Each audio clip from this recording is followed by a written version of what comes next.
Hey, it's Sarah Burke here, the founder of Women in Media Network, and for International Women's Day this year, the network threw a little celebration. You're about to hear a joint conversation between two network hosts, and it's going to sound a little different because there's a live audience. Find details about each of their podcasts in the show notes and enjoy. Please welcome Pina Crispo and Alanna McGinn, the hosts of Not That Mom and the Bedtime Edit. Happy International Women's Day. I am Alanna McGinn. I am host, as Sarah said, I'm host of the Bedtime Edit. This is my first live podcast, so it's very exciting. Super pumped to be doing it with this lovely lady. I'm like so stoked about this, Alanna. I know. We go way back, which we'll talk about. Yes. And you are. And I'm Pina Crispo. You are. I know, right? So I'm Pina Crispo, and my new podcast hasn't even officially launched yet, and I thank you guys all for coming out and to check this out. It's called Not That Mom. So the beautiful Sarah Burke, who you just saw on stage, the woman behind Women in Media, the podcast network that we are both a part of, we're having a conversation, and I was like, Sarah, how are we going to launch my podcast if I don't have a name? So it used to be called The Parenting Show. That's when I was on radio at 640 Toronto, right? So that ran for like 8 years. Did I like the name? No, I absolutely hated the name. But like corporate world, you just kind of like, you know, go with it, right? So I was very excited to be able to pick a name for my podcast. And I was overthinking like I do all the time. And so I'm like, Sarah, we really need like a name that speaks to who I am as a mom, something edgy, something cool, because like I think that I'm badass. She is edgy and cool. She is. So Sarah has the same kind of brain that I do, where it's just like, oh my God, squirrel, right? And so we're like in the middle of this conversation, and then she says to me, she's like, wait, I left a carton of eggs out. I thought it was the empty carton, but it was a full carton, and I left them out for 2 days. Like, are they still okay? And I was like, Sarah, fuck, man. Like, you're asking me? Like, I'm not that mom. And then the light bulb went off, and I was like, that's it. Sarah, did you just get that? She's like, oh my God, I think we're on something. Right away, she did her, like, you know, producer stuff, and she's like, that's it. We got it. And so now, that's how Not That Mom came to be. Yeah. Okay, but more importantly, did you eat the eggs? Oh, I know, Sarah. And you Sarah survived. ate the eggs, and she is still here. There we go. And that's how So I was very fortunate to have guested on the Parenting Show. For years. Yeah, but this is like super fitting for you. So I'm pumped to see. And the Bedtime Edit for you? The Bedtime. So you know what's funny, Sarah, is that it was March last year. So I am a sleep coach. My company is Goodnight Sleep Site. I work with babies to adults, major corporations. I work with sleep education, sleep health, stress management, and I'm in the messy middle of life, full blown. And I had the absolute honor and pleasure of being a guest on the Jan Arden podcast last year. And Sarah, as many of you know, is the producer on that podcast. And Caitlin Green, who's also a host on that podcast, I worked with her and her little guy. And it was March last year when I sent you that message after. So the Bedtime Edit is all about the messy midlife stories. You know, we hear a lot about menopause and perimenopause, as we should. Super happy that those conversations are happening. But for women in that stage of life, we go through a lot of transitions in this life, menopause being one of them, but we go through career changes. And I'm a mom of 3 teens, recently gone through a divorce in an amazing new relationship. The only man in the audience. Let's give him a big shout out to Nick. Shout out to Nick.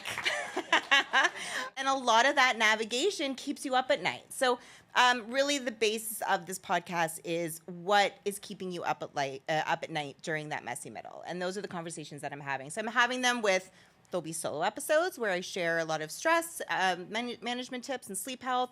I have a lot of experts on talking about these different stages of our life. And really the main focus of this podcast is sharing personal stories. So what is your messy middle? What is your messy middle? How can I help you sleep better during that messy middle? So I love sleep, Alanna. Yeah. I don't get enough of it. Who doesn't? And we've talked and about this. unfortunately, we don't at at this stage. We've talked about this so many times, and that's something that I'm going to have you on my podcast to talk about some more. Yes. Because like you said, we've been doing this for so long together on a radio level through the parenting show. So why not continue on this beautiful relationship that we have through our podcasts? Because it's been quite a few years that we've known each other. I don't remember where we met. It was a mom conference, the one in Niagara. I'd tell you guys what it was called, but I'm not going to lie. Oh, we're getting into it. We're getting because Alanna knows my memory's not the best. That's the pothead in me, right? So, but it's your memory, works when it needs to. It does for the important things. We won't mention this conference for the important things. So for myself, I've always been a radio girl. I started in radio when I was 16 years old. I've worked at like amazing places like 102.1 The Edge, where I was like the first female under Chorus ownership to have the title of promo and marketing director. And I was the youngest to have that title, right? And Sarah and I share that background at Chorus and The Edge. And prior to The Edge, I was at Q107. And then I was pregnant and went on mat leave. And my job just went away. But that is the corporate radio world for you, right? So, for women. Yes, women. Thank you. Yeah. So from there, a few years later, weirdest thing, they gave me back my pass card at Chorus and gave me a show. And I was like, I don't think these guys remember anything. And they gave me my email, which was the same email. And I was like, oh my gosh. Like to the point where I went in to get my pass card and it was my picture from like 7-8 years prior to that. And I was like, all right, but sure. I took it and I ran with it. But now I'm so excited to be entering this new part of my life with my podcast on my own, independently, with Sarah and the amazing team of the Women in Media Network. And amazing women like Alanna and her podcast, right? So super stoked about that. And radio's always been part of my life, but it's 2025 and podcasts are where it's at. I'm going to have amazing guests on, like Alanna. And we're going to talk about the good, the bad, the ugly, but more so the real part of mom life. Unfiltered, messy. I'm not sugarcoating shit for anyone. Because I want the moms out there to be like, oh my God, yes, I know what that is like. And now I don't feel so alone.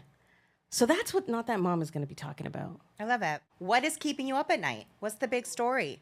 So one thing I've never talked about on social media, because I'm also a content creator, never talked about it on the parenting show, co-wrote 2 books, never really talked about it. But now with this podcast, I am going to open up and talk about a lot of things that I've never talked about before. One of the things that's keeping me up is divorce life.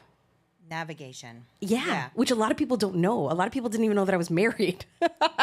And I was for a very, very long time. And in a relationship with the father of my 3 children for 21 years. Yeah. And it's not even officially, I'm not even officially divorced.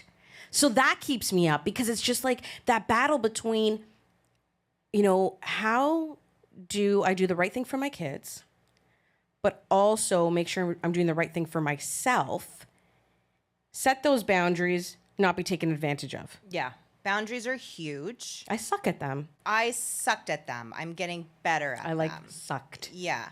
In many ways. So we both have 3 kids. Mine are a bit older. So I have a 17-year-old and then my youngest are twins and they're turning 14. Yeah, they're turning 14 in a couple of days, which is crazy. Yeah, that's crazy. So they were like 15 and 12, I think, when we told them about the divorce. And I remember you and I think I was on your show, and you're like, what's going on? And I'm like, I'm getting divorced. She's like, me too. I can't tell you how many times that actually happened to me during that time. Me too. So we kind of talked a little bit about that. But yeah, it's a tricky thing. I think we're both fortunate where our kids are older. I know I was fortunate for that. Because I think it would have been a lot harder. So we co-parent. I like to say more parallel parenting, 50-50. And I think it would have been a lot harder for me to be away from them when they were younger. Yes. Now, my they're never really around us. They're in their rooms. One's with her boyfriend, so I don't really see them anyways, even when they are with me. So how do you find that? Would you have struggled more when they were younger? Absolutely. Yeah. My kids, it's been 5 years since I left. And I always say it was a long time coming because I find that us women, we sit through it and sit through it and sit through it. But then when we're done, we're done. Like we throw in the towel and it's like, you know, it's different. I feel it's different. I like all the in the audience, you know? You guys know what I'm talking about, right? But we've already like ended this in our minds and we've mourned it. And it's just like, now it's just like, okay, lock and key. Like I am officially done, right? It was done. I had grieved. I had so by the time I actually said it out loud to him, to the kids, to even my family, I was like, and I'm done. It's done. Yeah. But I also struggled with, I didn't struggle. He more struggled because for those who just found out about it, and maybe you went through this too, they're just finding out about it. Yes. So I'm like, I'm ready to move on. What do you mean we have to like go through these conversations and do all this stuff? Like I've been doing this alone for years. Yeah. Right? Yeah, that was a transition. Yeah. So for something I had to grow from because that was on me. Absolutely. And I feel you on that level, like in so many different ways. But when I did that, my youngest, he was 4 years old. Okay. So Marcus was 4. I didn't realize. I guess Lily I forget was he's younger. 6. And then Samantha was 8 because my 3 are 2 years apart each.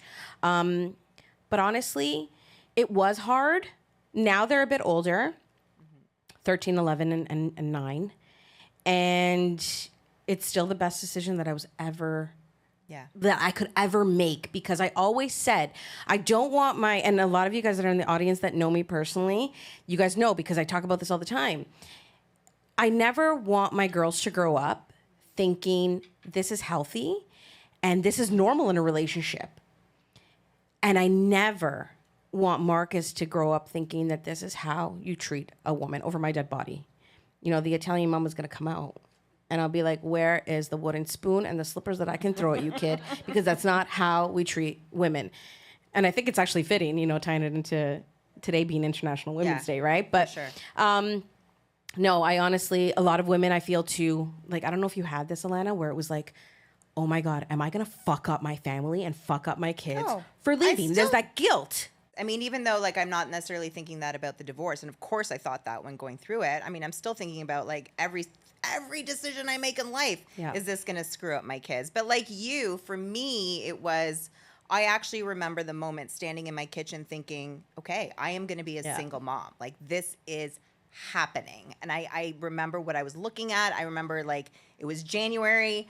I remember everything. But for me, I didn't want my kids, I have 2 girls and a boy, thinking that this is what marriage is. And now I will say, thankfully, I'm 3 years past. I lived with my ex throughout the entire separation. Don't recommend anybody doing that. But unfortunately, a lot of people have to do that throughout the stage. I will say for all of us, for myself, my 3 kids, and even my ex, life is better for all of us. And I knew that's why I had to make that decision. It wasn't just for me, but it was for all of us, my ex included. Because you know that no one is happy in that kind of environment and in that situation. And whatever happened, like I know between my ex and I, and we don't, you know what I mean? Like we're not the best of friends. We do co-parent and we do what we have to do for the kids because kids are our number one priority, right?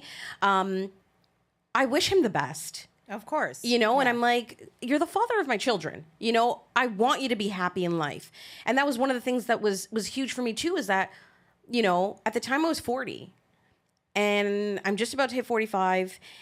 And I just remember thinking to myself, with whatever time I have left on this earth, I not only want to be happy, but I deserve that. Yeah. Right? Totally. I wonder where Pina's friends are in the audience. I just can't.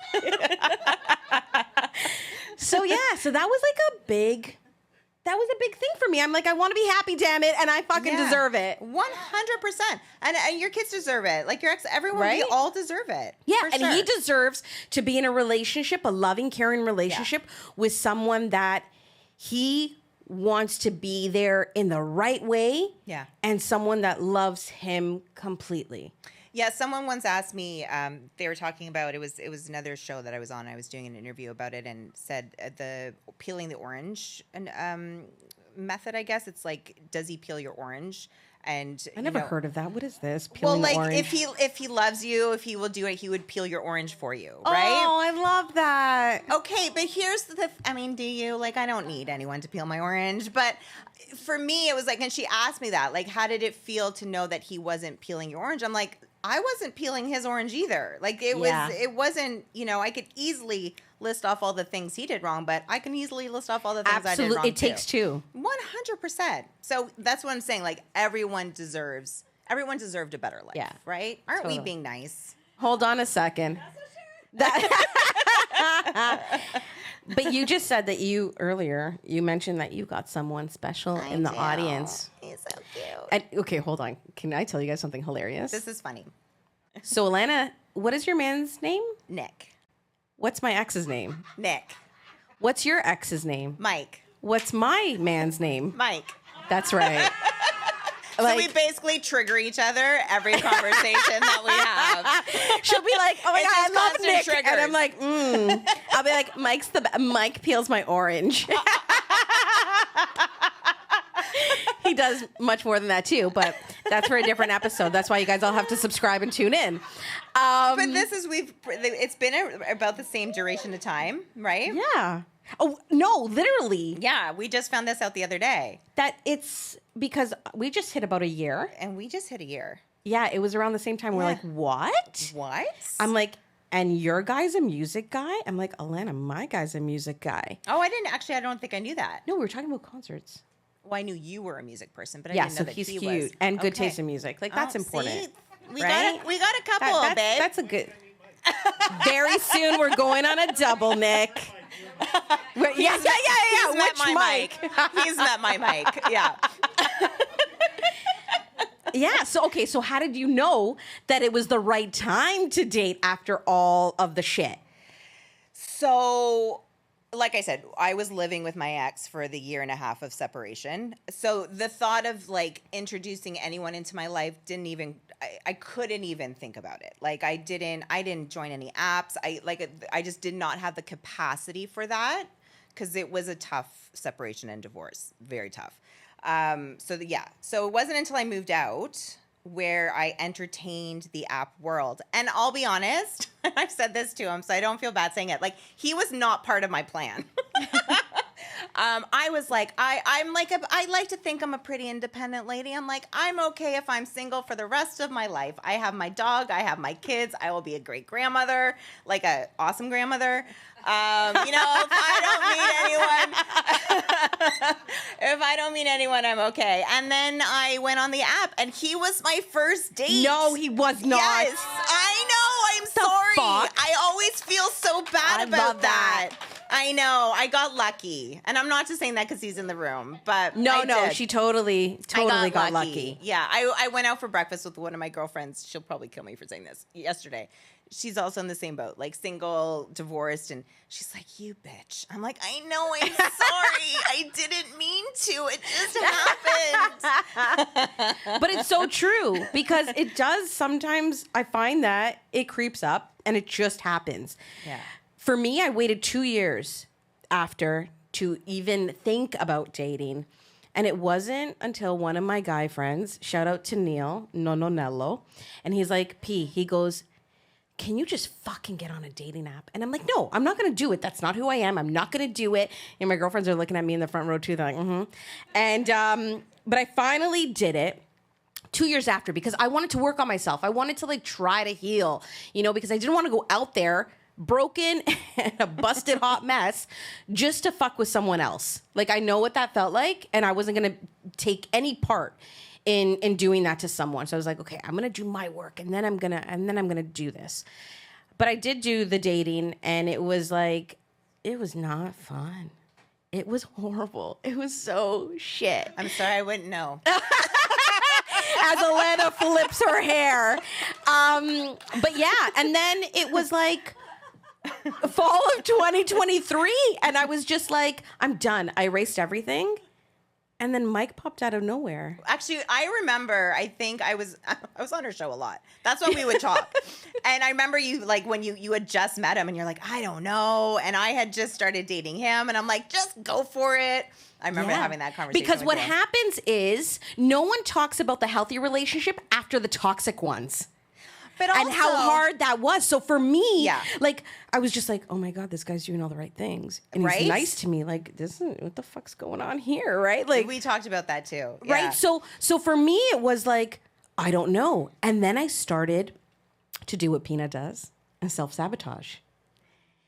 But with amazing people in my life, like Alanna, she's like, just go for it. And I'm like, I'm going to play this out. And I'm so fucking glad I played it out because he is like the best thing ever. Yeah. Yeah. Yeah.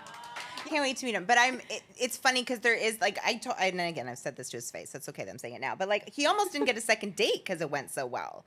And I got scared because I'm like, this is not supposed to happen. Like, I'm supposed to date a bunch of losers before I find a great guy who, like, treats me great. But in terms of, like, the healing, it's also amazing to... We're so cute. It's also amazing to find someone, like, who you can heal with, right? And that's okay, too. And I had to get over that. Like, I had to, like, allow myself to think that. I'm so happy you said that because I think a lot of people say, no, you need to heal completely. First of all, no one's going to ever fucking heal completely, okay? No. But you need to heal before you can. No, we're a work in progress. Yeah. And it's so beautiful to find someone that you can heal with together and be there for one another because you're a team. Yeah. And I can honestly say that Mike's my best friend. Yeah. Aw, him too. Yeah. See? But it is a trip to date again after you haven't for like 20 plus years. And it's a lot of growing on my end because I'm assuming we had the same probably marriage in terms of communication. I'm half Italian. Is that? Loud. Now I know. It was loud. And he's not like that. And I love that about him. Yeah. But it teaches me to learn how to like disagree and argue. And it's not the same. I don't get the same response. So it's suddenly I'm like, oh, what does that mean? So now what do I have to? It's the trip. It's a trip. But I love it. But a great trip. Yes. No, I totally love that. And I'm so glad you said that because I honestly, it's the same thing for me. Yeah. It was never really there. And you know what I mean? Like we're both guilty of it. Mm-hmm. But now having, like I said, something healthy after something not so healthy, it's so nice to be able to communicate with someone and actually be able to talk about what you're feeling, what you're thinking. And like, man, that really made me feel like shit. And have someone like, they were actually listening. Okay, well, what can I do next time to make it better? Yeah. And I was like, whoa. Right? What is this about? I know. Or like apologizes right away. What?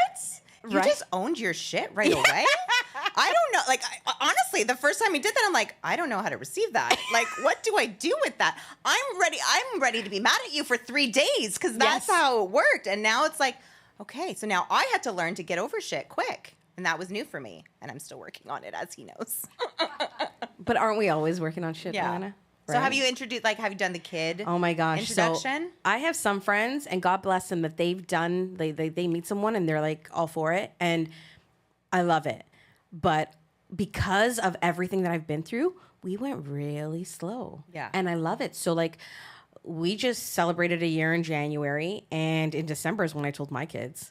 And he told his kids.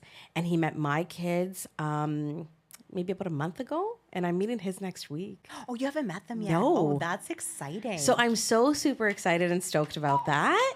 But I've met everyone in his family. He's met my family. And I actually like that we are going at this pace that works for the both of us. Yeah.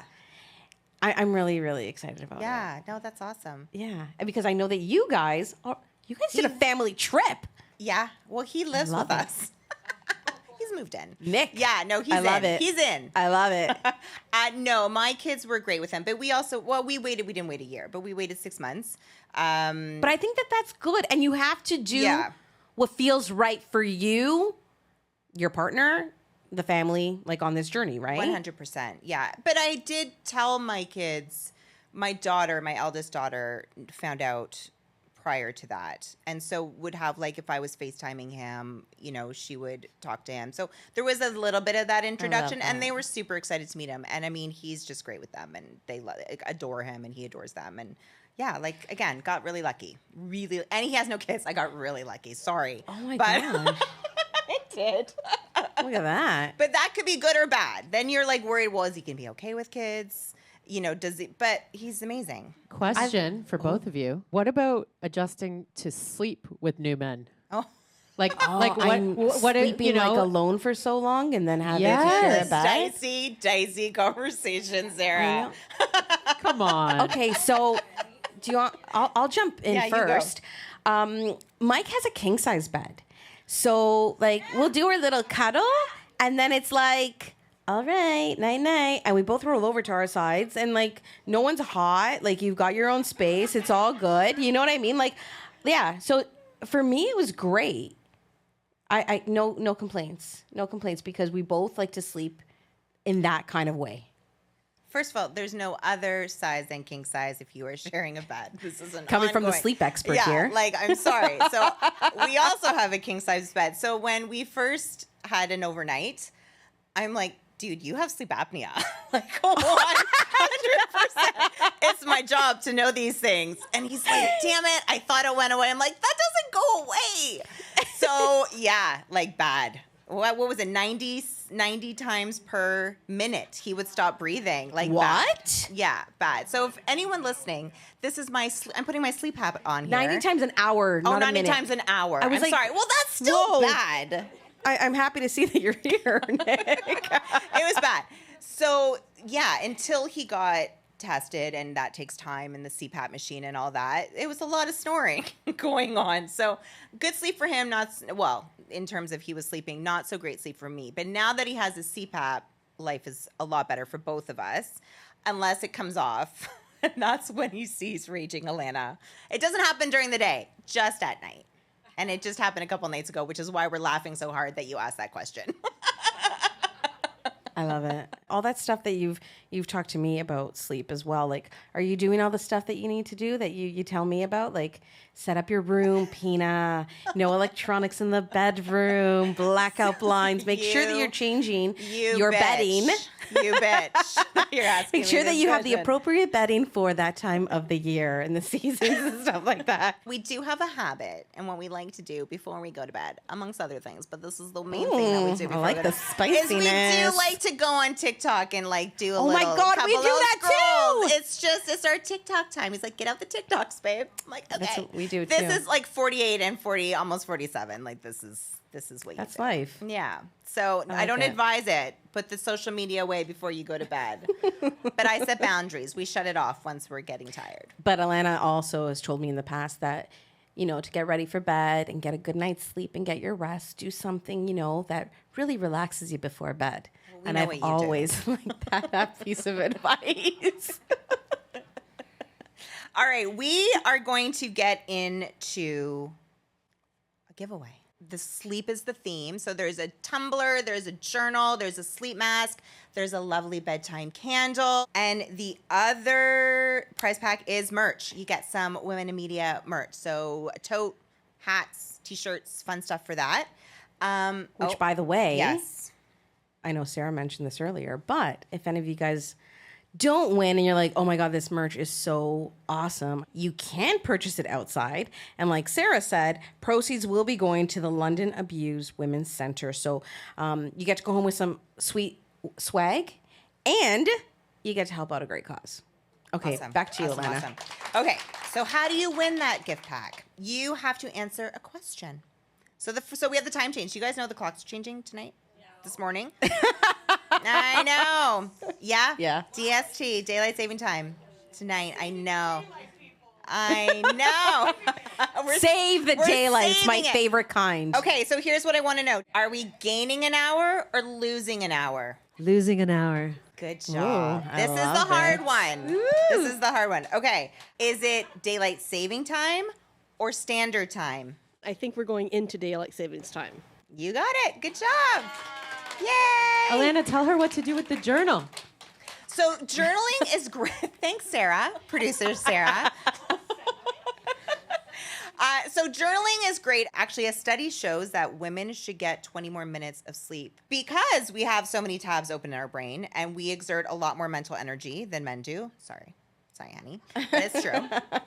So a great way to give your brain that dump and to clear your head before you go to bed is to journal. Now, you don't have to, when I say journal, it doesn't mean you have to like write out your thoughts and feelings if you don't want to, but just write out your to-dos. There's something, in my opinion, there's something always to be said about pen to paper and actually physically writing out. Like it could be your grocery list for the next day, things you want to do at work the next day, goals you want to accomplish the next day, what you have to do in the morning when you first wake up. So it's not swimming around in your brain at 3 o'clock in the morning. So journaling is a great easy tip for bedtime. For Pina looks like routine. a journaler. I'm not that mom. But I'm pumped. What the fuck, Sarah? Do you think I bake cookies for my kids after school too? No.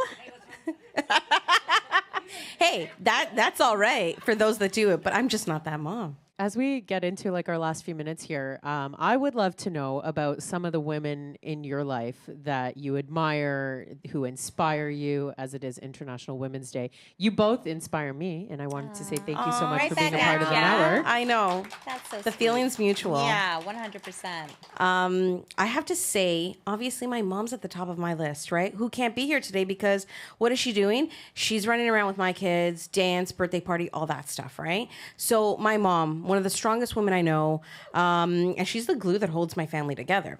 But also people like Sarah, Alanna, and all my amazing ladies that are in the audience that came to support me today. I cannot thank you guys enough for all the love and support because that means the world to me. So I'm so happy that you were here to share this with me on International Women's Day. And you are all kick-ass ladies. Yeah. There we go. Yeah. What about you, Alanna? Mine's the same. You know, in the past 3 years, I have to say the rocks that my mom, my sister, who also went through a divorce at the exact same time I did. My poor my parents. gosh. Yeah, that was a trip. And hers was so much easier. And they're like, what did we do wrong? No, we both left them. At least we both left them. But my mom, my aunt, who is like my second mom, my sister, my friends were my biggest support. You know, relationships like this, colleagues that you work with, my team. I have an amazing group of sleep consultants that are on my team, and Becky, who's my right hand. And I hope she's listening to this because when you run a business and you're going through something like that, even if you don't run a business, even if you work somewhere, it is such a, whenever you go through something major like divorce or illness or whatever you're going through, to balance that out when you're also a mom and to keep a paycheck coming in and bills to be paid, especially now when you're a single parent and you have to do this, that was scary as F. And, you know, running my own business and just keeping my business alive, if it was not for my team, it wouldn't have happened. So I'm so thankful for all the women in my life that are around me, for sure. Thank you so, so much, ladies. Thank you so much. That was fun. That was fun.